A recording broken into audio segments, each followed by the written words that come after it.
eu não poderia deixar de comentar sobre censura, já que nós tivemos alguns eventos preocupantes nas últimas semanas e principalmente nesses últimos dias, né?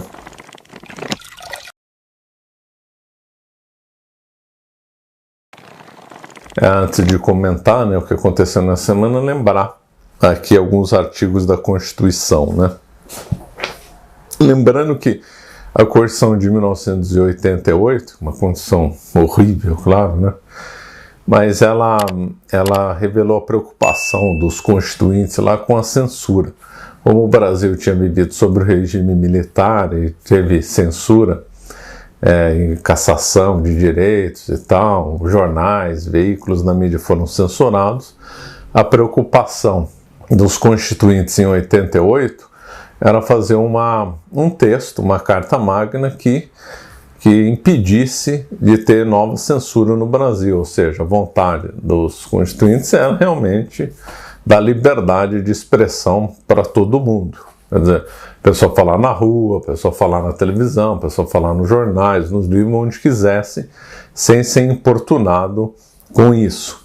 É claro que se a pessoa fosse, ofendesse os outros, ela sofreria, então, as medidas cabíveis na lei penal ou civil com indenização, mas analisado caso concreto, ou seja, não haveria, então, uma coisa de repressão em abstrato, nem repressão prévia, né?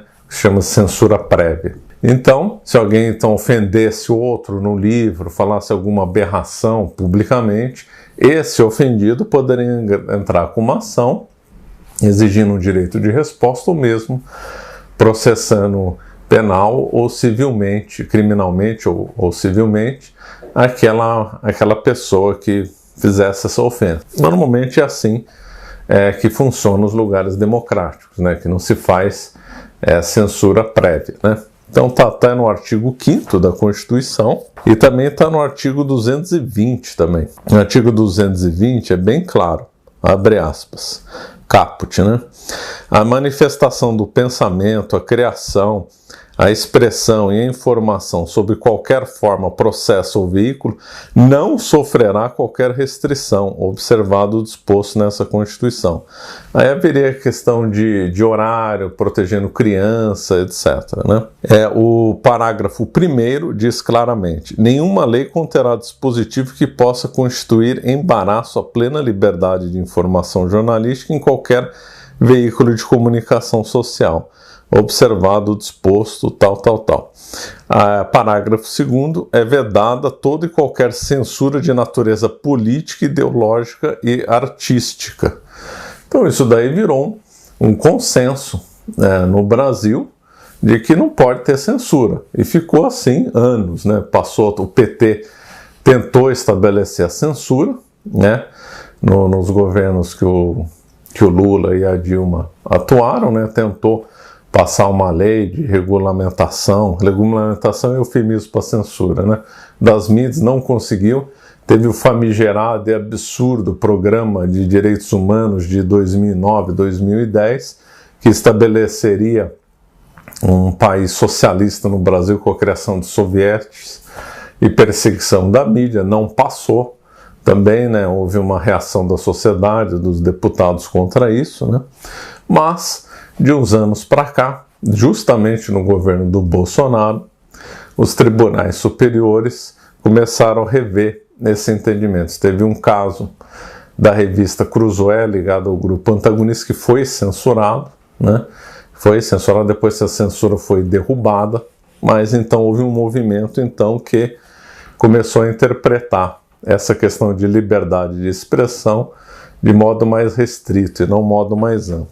Mas o curioso é que o Alexandre de Moraes, num caso em 2020, abre aspas, num julgamento, né, disse o seguinte, no voto, abre aspas, não há permissivo constitucional para restringir a liberdade de expressão no seu sentido negativo, ou seja, para limitar preventivamente o conteúdo do debate público em razão de uma conjectura sobre o efeito que certos conteúdos possam vir a ter junto ao público, fecha aspas. Isso em 2020.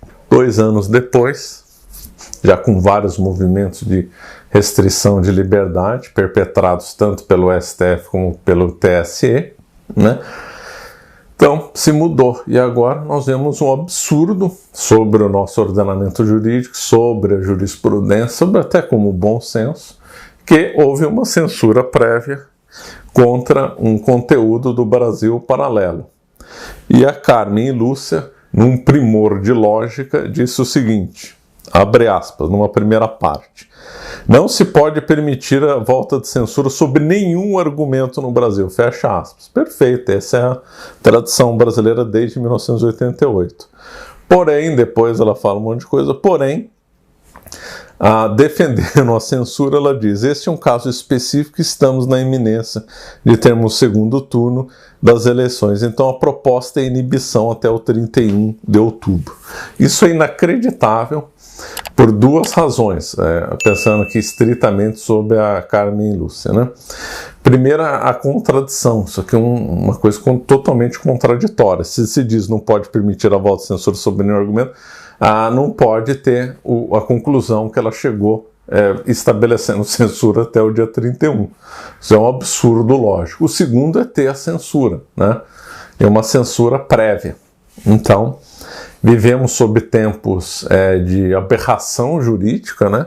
Tempos de ativismo judicial, tempos de ilogicidade completa, tempos de coisas completamente irracionais, né? Delirantes, o que lembra um pouco o testamento do Dr. Mabuse, né?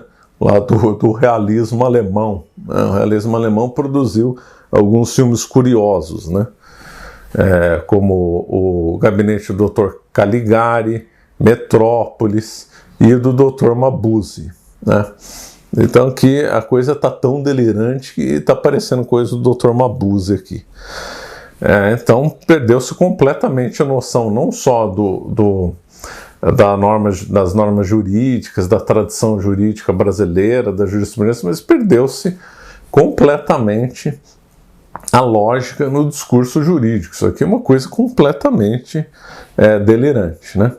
Mas se ficasse nisso, tudo bem, passou, acabou. O problema é que o candidato do PT pode ganhar as eleições. E ele já falou de mais de uma vez, é o histórico do partido dele de querer regulamentar a mídia. E falou ainda recentemente, ou seja, ele quer estabelecer a censura no Brasil. E lógico que toda censura é unilateral, ou seja, visa cercear o direito dos que vão fazer oposição a ele e permitir que quem é aliado a ele possa fazer fake news, falar um monte de bobagem, mentira, promover o socialismo, a mentira, o ódio, etc. Que fique claro que toda censura é unidirecional, não tem como haver censura bidirecional, né? Essa é a natureza da censura. A censura sempre ela atende a quem está no poder, né? Não tem como quem está no poder, de iniciativa de quem está no poder, fazer uma censura contra ele, ficaria um contrassenso. Então, se o PT voltar ao poder, ele vai tentar estabelecer a censura no Brasil para apoiá-lo no poder, né? E parece que vai conseguir, já que o tribunal, né, está andando para e passo com essa mentalidade aí de censura, né? Então o Brasil corre o risco, sim, de se transformar aí numa Venezuela e depois numa Nicarágua, né? Porque o primeiro passo das ditaduras é cercear a liberdade de falar a verdade, né? Na realidade é cerceamento de não só de expressão, mas de falar a verdade, né? Há um cerceamento de falar a verdade. Vai haver então um cerceamento para a pessoa defender a verdade. Depois essas condutas serão criminalizadas, depois a pessoa ou vai ser presa, morta, ou vai ser mandada para o exílio. Então vai se eliminar a oposição, e aí com a oposição eliminada vão ter mandatos sucessivos e vão se perpetuar no poder. Essa foi a técnica do Hugo Chávez, técnica na Nicarágua e em outros locais também.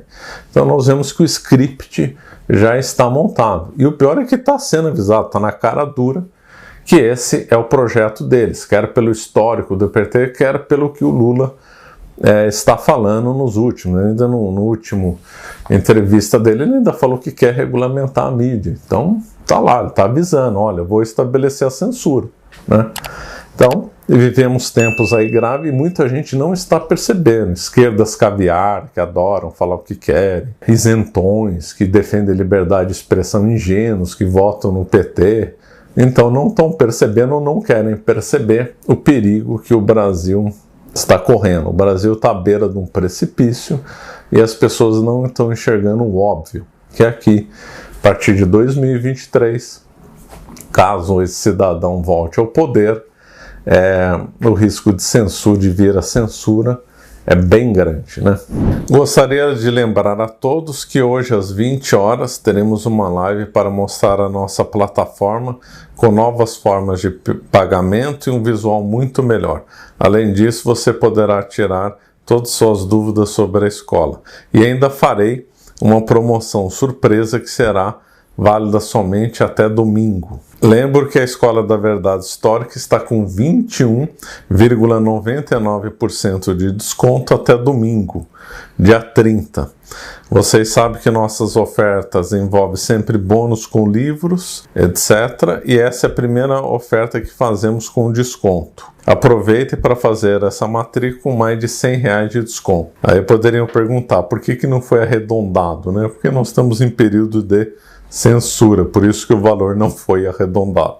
Bom, então é isso. Se você gostou desse nosso vídeo, por favor, se inscreva no nosso canal e nos siga nas redes sociais. Obrigado.